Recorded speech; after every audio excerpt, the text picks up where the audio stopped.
पितृपक्ष से जुड़े 10 जरूरी नियम। सनातन धर्म में अश्विन मास के कृष्ण पक्ष की प्रतिपदा से लेकर सपितृ अमावस्या के बीच में पितृपक्ष मनाया जाता है। पितृपक्ष में अपने पितरों की आत्मा की मुक्ति के लिए पूजा, श्राद्ध, तर्पण और पिंडदान किया जाता है।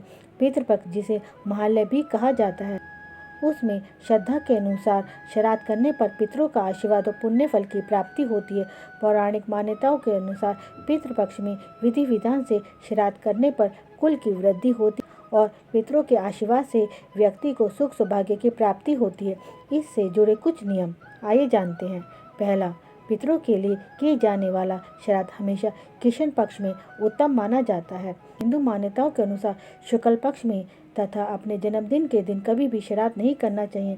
श्राद्ध से जुड़े कर्म कभी भी शाम को सूरज डूबते समय और रात्रि के समय कभी भी भूल कर नहीं करना चाहिए, क्योंकि इसे राक्षसी बेला माना गया है। मान्यता के अनुसार इस दौरान किए गए श्राद्ध का पुण्य फल प्राप्त नहीं होता।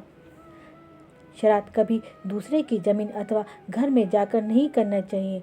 यदि स्वयं के घर में श्राद्ध करने में मुश्किल आए तो आप किसी देवालय, तीर्थ स्थान, नदी किनारे या वन आदि में जाकर कर सकते हैं। श्राद्ध में भोजन करने के लिए 3 या फिर 1 ब्राह्मण को बुलाना चाहिए। श्राद्ध के कार्यों के लिए गाय के घी और दूध प्रयोग में लाना चाहिए।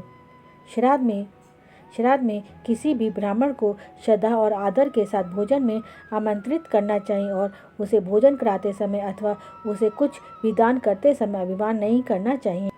ब्राह्मण को भी श्राद्ध का भोजन मौन रखकर करना चाहिए और उसे व्यंजनों की या फिर यजमान को प्रसन्न करने के लिए प्रशंसा नहीं करनी चाहिए।